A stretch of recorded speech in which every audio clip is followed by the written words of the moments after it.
आज के लेक्चर में हम स्टार्ट करते हैं थर्मोडायनेमिक्स। थर्मोडायनेमिक्स का फर्स्ट लेक्चर है। तो इसमें थर्मोडायनेमिक्स के अंदर हम सभी इंपॉर्टेंट टॉपिक्स के बारे में स्टडी करेंगे। तो यहाँ पे जो ये वर्ड है थर्मो, थर्मो का मतलब होता है हीट या फिर टेम्परेचर, हीट या फिर टेम्परेचर। और डायनामिक का मतलब होता है मोशन में, डायनामिक का मतलब होगा मोशन में। तो इसके अंदर हम डील करेंगे किसके बारे में, हीट और टेम्परेचर के बारे में, हीट और टेम्परेचर के बारे में स्टडी करेंगे। और साथ में हीट का conversion into work, work done के अंदर कि किस तरह से हीट है वो वर्क डन में कन्वर्ट होती है और वर्क डन हीट में कन्वर्ट हो जाता है। तो इस तरह से हम इनका कन्वर्जन भी थर्मोडायनेमिक्स के अंदर स्टडी करेंगे। अब इसके बारे में एक और इम्पोर्टेंट पॉइंट है कि थर्मोडायनेमिक्स है वो डील करती है मैक्रोस्कोपिक क्वांटिटीज के लिए, मैक्रोस्कोपिक क्वांटिटीज के अंदर। अब एक तो होता है माइक्रोस्कोपिक क्वांटिटीज। माइक्रोस्कोपिक का मतलब तो क्या होगा, जो बहुत ही स्मॉल लेवल पर है, जिसको ऑब्जर्व करने के लिए हमें माइक्रोस्कोप की रिक्वायरमेंट होती है, तो वो तो हो गया माइक्रोस्कोपिक। लेकिन मैक्रोस्कोपिक का मतलब जो हम बेयर आइज के थ्रू देख सकते हैं या जिसको हम आसानी से फील कर सकते हैं। अब मैक्रोस्कोपिक क्वांटिटीज कौन कौन सी होगी, जैसे कि प्रेशर हो गया, वॉल्यूम हो गया, टेम्परेचर हो गया, इंटरनल एनर्जी हो गई। तो इस तरह से जो थर्मोडायनेमिक्स है उसके अंदर हम इन सभी क्वांटिटीज के बारे में स्टडी करेंगे। और ये सारी क्वांटिटीज क्या है, मैक्रोस्कोपिक क्वांटिटीज है। जो थर्मोडायनेमिक्स होता है उसके अंदर हम क्या डील करते हैं, मैक्रोस्कोपिक क्वांटिटीज को डील करते हैं। तो सबसे फर्स्ट टॉपिक है थर्मोडायनेमिक सिस्टम। अब थर्मोडायनेमिक सिस्टम क्या होता है, थर्मोडायनेमिक सिस्टम, सिस्टम का मतलब क्या होता है, एक boundary.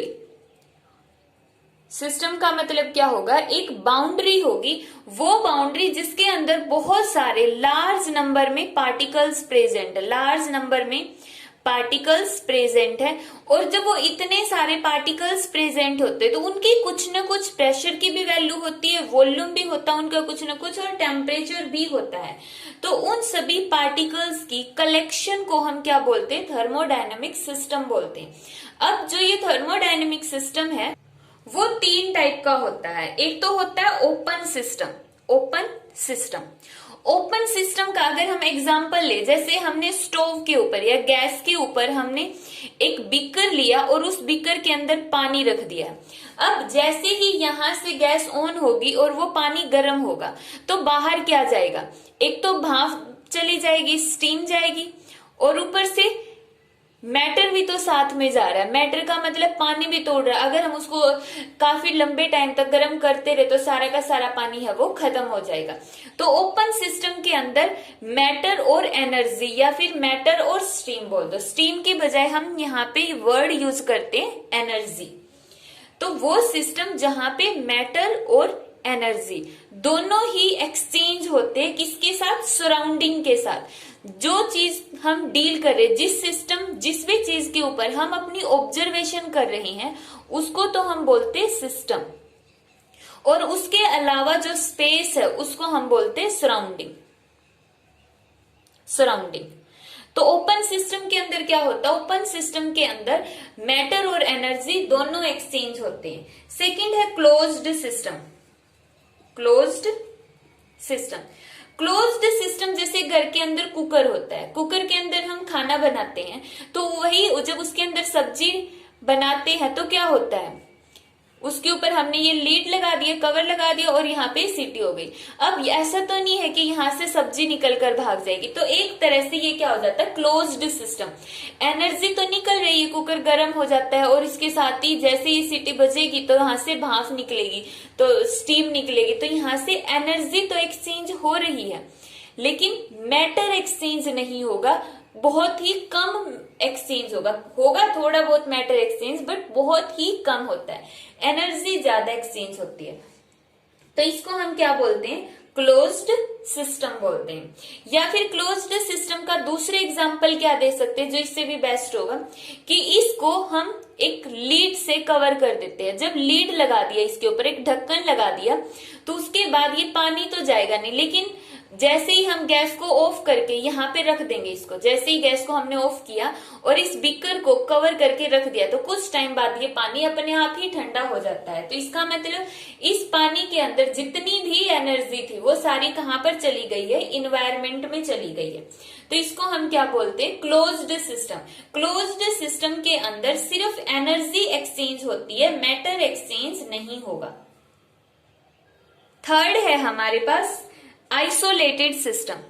Isolated system, isolated system क्या होता है, जैसे कि थर्मस हो गई, थर्मस फ्लास्क जिसके अंदर ना तो मैटर एक्सचेंज हो और ना ही एनर्जी हो।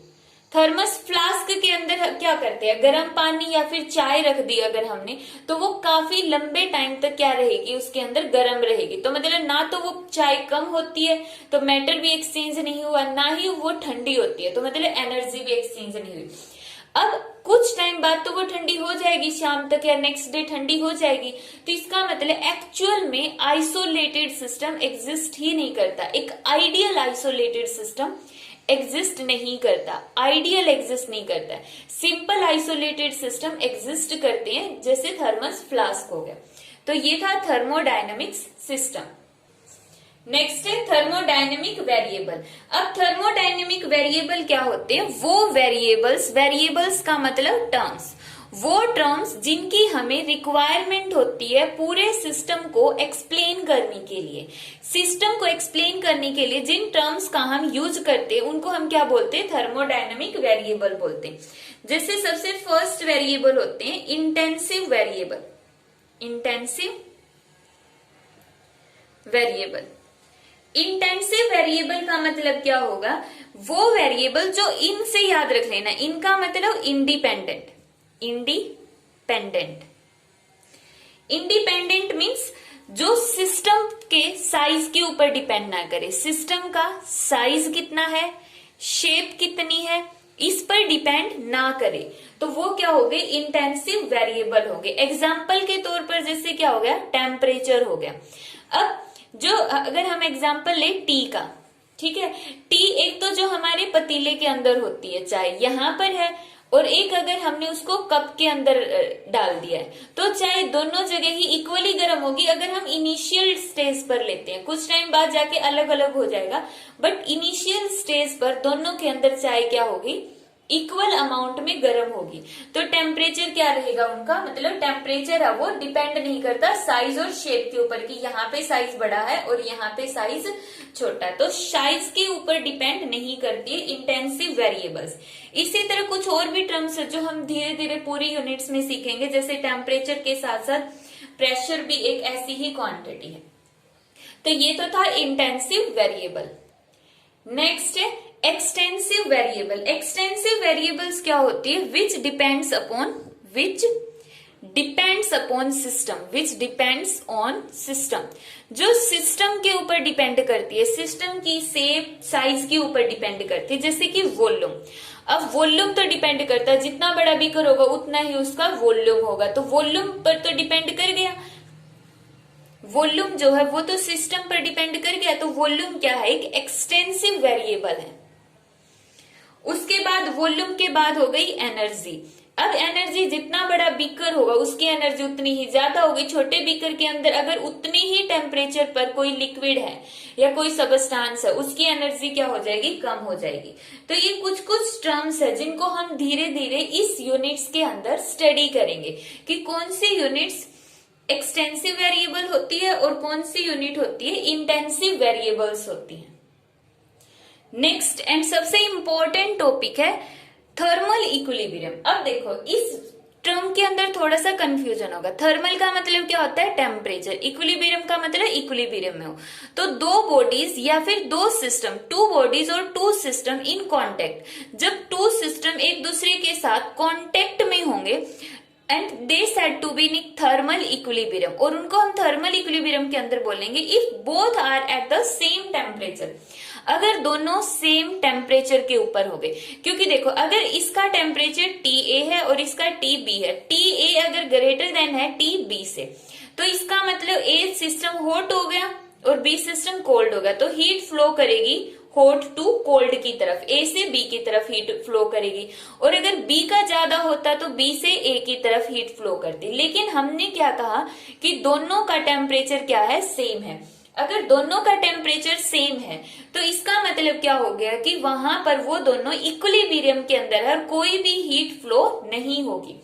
तो एक तरह से थर्मल इक्विलिब्रियम, जो इस वर्ड से, इस डेफिनेशन का मीनिंग यही निकलता है। बट एक्चुअल के अंदर थर्मल इक्विलिब्रियम का मतलब सिर्फ टेम्परेचर सेम नहीं होना चाहिए, टेम्परेचर के साथ साथ उसके दूसरे वेरिएबल्स भी, जैसे कि प्रेशर, दोनों सिस्टम का प्रेशर सेम होना चाहिए। अगर मान लो कि ए का प्रेशर ज्यादा है, ए का प्रेशर ज्यादा, तो ए से मॉलिक्यूल्स कहाँ पे मूव करेंगे, बी के अंदर, एनर्जी मूव करेगी बी के अंदर, तो वहां पर भी ट्रांसफर होने के पूरे चांस अगर प्रेशर अलग अलग है। दूसरा, उनका वॉल्यूम भी सेम होना चाहिए, ठीक है। तो नंबर ऑफ पार्टिकल्स भी सेम होना चाहिए, जो नंबर ऑफ पार्टिकल्स है वो भी सेम होनी चाहिए। तो थर्मल इक्विलिब्रियम का मतलब सिर्फ टेम्परेचर इक्वल नहीं, बल्कि प्रेशर, वॉल्यूम और नंबर ऑफ पार्टिकल्स भी इक्वल होनी चाहिए।